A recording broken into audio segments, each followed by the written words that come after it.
Hello friends. Make future channel में आपका स्वागत है। चलिए अपन देख रहे हैं यूनिट 9 एमपीपीएससी पेपर 3 की।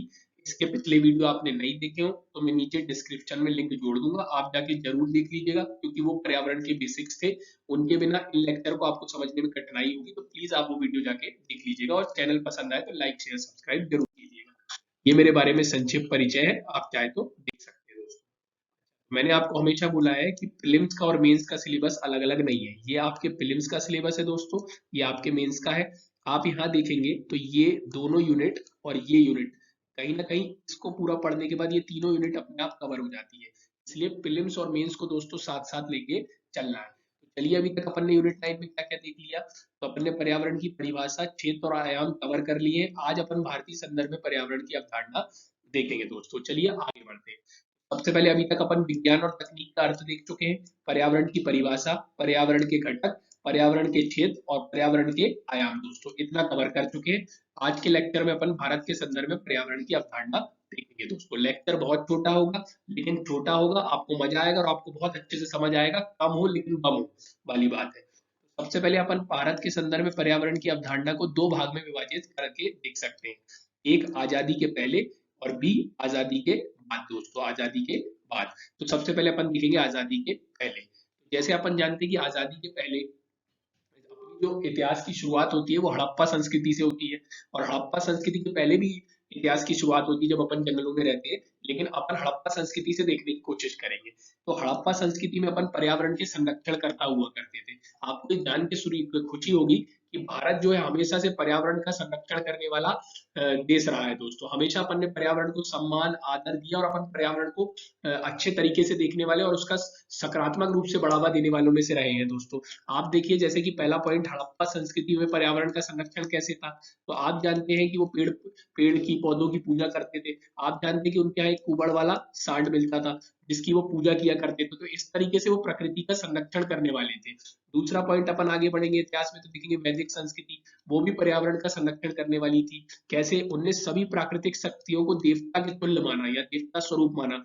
जैसे अपन ने सूर्य को देवता माना, अपन ने जल को देवता माना, अपन ने यहाँ तक कि जो सांप है, एक विषैला जीव है, उसके भी क्या हुआ, उसकी भी हत्या पर रोक लगाई। अपन ने उसको भी एक भगवान के तरीके से दर्जा प्रदान किया। तो इस तरीके से पता चलता है कि भारत जो है हमेशा से पर्यावरण को आगे लेके चलने वालों में से था। फिर अपन देखेंगे अपने अथर्ववेद, ये दोस्तों यहाँ स्पेलिंग मिस्टेक है, ठीक कर लीजिएगा। अथर्ववेद और ऋग्वेद में वृक्षारोपण और धाड़ी विकास का वर्णन है। जैसे अपने अथर्ववेद और ऋग्वेद में एक श्लोक लिखा हुआ है, अरण्य ते पृथ्वी श्यान मस्तु, अर्थात जंगल वनस्पति पशु और पृथ्वी को शुद्ध करके उनका कल्याण करते हैं दोस्तों। तो आप सामने ही देख सकते हैं कि अपने श्लोक भी ये बताते हैं कि अपन पर्यावरण का संरक्षण करने वाले रहे हैं। जैसे जंगल और वनस्पति और पशु और पृथ्वी क्या करती है, पर्यावरण को शुद्ध करके उनके कल्याण करते हैं दोस्तों, पृथ्वी का कल्याण करते हैं। तो इस तरीके से आप यहाँ सूर्य देवता देख सकते हैं। तो अपन हमेशा से पर्यावरण का संरक्षण करने वाले रहे। अब आगे बढ़ते तो अपन देखेंगे 5वीं शताब्दी में गुरु जम्बेश्वर देव जी थे। उन्होंने एक धार्मिक और पर्यावरण आंदोलन चलाया जिसको आगे चल के विश्नोई आंदोलन या विश्नोई समाज, जानते हैं आप, जो राजस्थान में रहता है, वो पर्यावरण प्रेमी है। वो यहाँ ब्लैक बक को बहुत मानता है, वो पर्यावरण को बहुत मानता है, पर्यावरण के संरक्षण पर बल देता है। तो उसकी शुरुआत गुरु जम्बेश्वर देव जी ने की थी। और ये जो विश्नोई समाज है, इसी को आज इको धर्मा की संज्ञा दी जाती है। इको धर्मा मतलब पर्यावरण के संरक्षण करता, इस तरीके से दोस्तों। फिर 7वीं शताब्दी में माँ अमृता देवी बिश्नोई ने पर्यावरण संरक्षण के लिए अपनी 2 बेटियों के साथ बलिदान दे दिए दोस्तों। सोचिए अपन पर्यावरण को कितना मानते थे। पर्यावरण के लिए माँ अमृता देवी बिश्नोई ने अपनी 2 बेटियों के बलिदान दे दिए दोस्तों। समझ रहे हैं आप, आज कोई किसी के लिए जान नहीं देता, उन्होंने पेड़ के लिए, पौधों के लिए, यहाँ तक कि पर्यावरण के लिए क्या है, जान तक दे दिया। तो इससे पता चलता है कि भारत की पर्यावरण के संदर्भ में अवधारणा कितनी उच्च कोटि की थी और अपन कितना ज्यादा पर्यावरण का संरक्षण करते थे।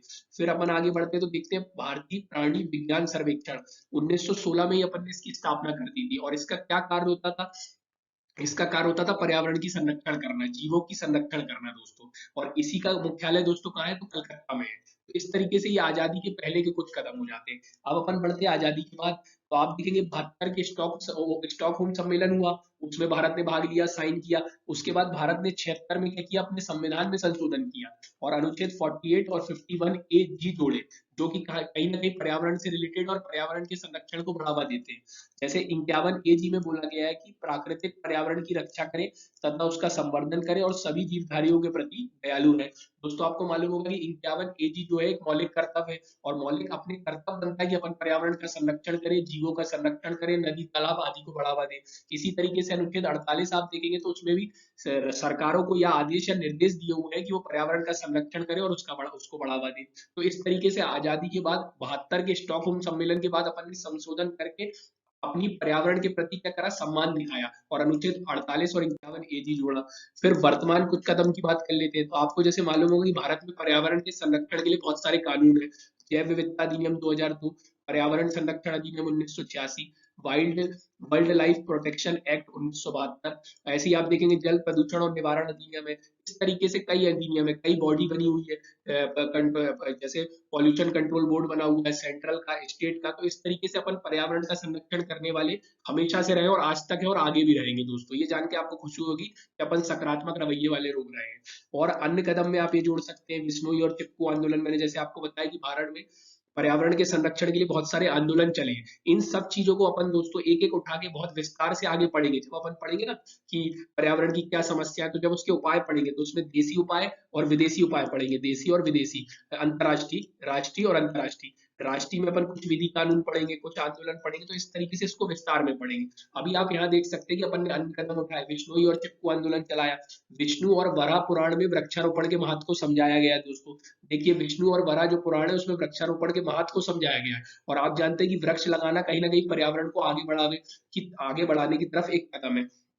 इसी तरीके से आप देखेंगे महात्मा गांधी ने उपभोक्तावाद का विरोध करते हुए पर्यावरण संरक्षण की बात कही। दोस्तों आप जानते हैं महात्मा गांधी पर्यावरण को बहुत मानते थे, उसके संरक्षण पर बल देते थे। उन्होंने कहा था कि मनुष्य की जो आवश्यकता है उसको तो पर्यावरण पूरा कर सकता है, लेकिन मनुष्य की लालच को, उपभोग को पर्यावरण कभी पूरा नहीं कर सकता। दोस्तों अब आगे बढ़ते हैं तो अब अपन कुछ देख लेते हैं पर्यावरण संरक्षण के लिए कुछ सरकारी संस्थान, कुछ गैर सरकारी संस्थान चले हैं। तो अभी यहाँ पे अपन इनका छोटे लेवल पे मतलब छोटे रूप में चर्चा करेंगे, फिर इसकी विस्तार से चर्चा आगे करेंगे। दोस्तों जैसा कि मैंने आप बताया राष्ट्रीय कानून के अंतर्गत, राष्ट्रीय संस्था के अंतर्गत, राष्ट्रीय विधि के अंतर्गत। चलिए पहले देखते हैं बॉम्बे नेचुरल हिस्ट्री सोसाइटी।